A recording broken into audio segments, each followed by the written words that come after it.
This story dates back to July 2014, when Ashish had just graduated and received an excellent job offer in the USA.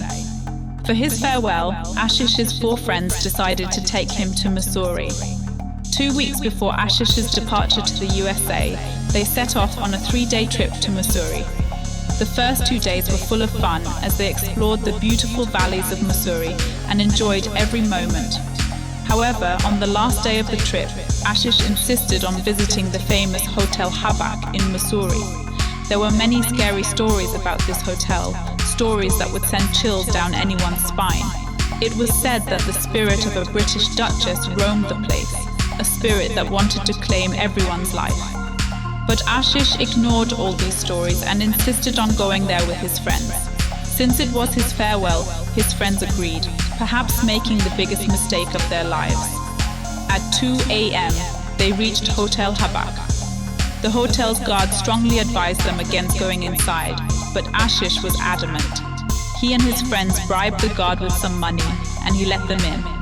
As soon as they stepped inside, a strange smell filled the air, and their phones lost network.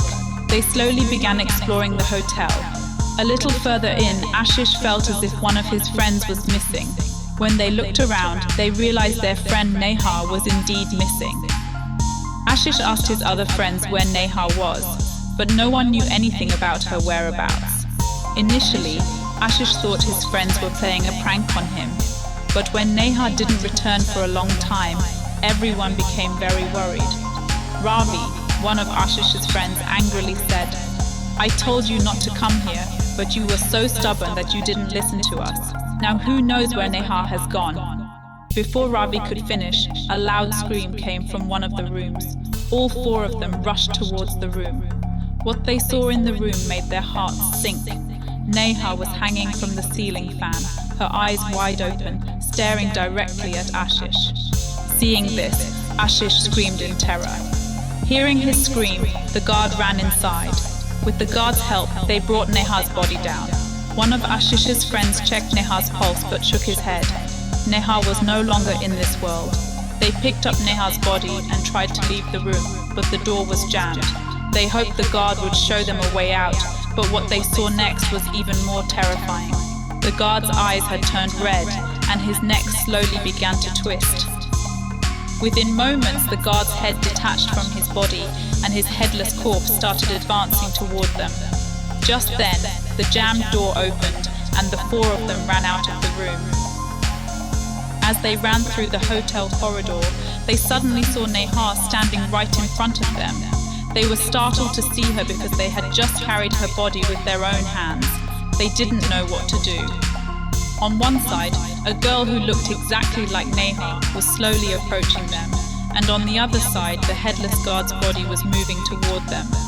Ashish quickly thought on his feet and threw his lighter at the girl who looked like Neha. The lighter passed right through her, and her appearance suddenly changed. Now it was not Neha standing before them, but the ghost of the British widow whose stories they had heard before. Seeing her terrifying form, the 4 of them panicked. Before they could think of anything, the woman was right in front of them, slowly extending her long arms toward them. At that moment, one of their friends noticed an open room. The 3 of them quickly ran towards the room. Ashish and his 2 friends managed to get inside, but Neha and Ravi were caught by the woman. Ashish and his friends tried to save them, but they couldn't do anything. Now, their only thought was to somehow save themselves. Suddenly, Ashish noticed a slightly broken window in the room. The 3 of them together broke the window and ran towards the jungle outside. Somehow, they found their car, quickly started it, and drove straight to the police station. At first, the police refused to go there at such a late hour, but seeing their condition, they agreed. When the police arrived at the hotel, they found Neha and Ravi's bodies, but surprisingly, both were still breathing. They were immediately rushed to the hospital. The police thoroughly searched the hotel, but found no woman and no trace of the guard's body. Meanwhile, Ashish, who was standing scared in a corner with the police, could see both the widow witch and the headless guard from the hotel room window. The witch was staring right at Ashish, but he said nothing to anyone and they left the place forever. As of today, Ashish and his 4 friends are safe and sound. Ashish now works in the USA and hasn't returned to India since that incident. But whenever they think about that night, a chill runs down their spine.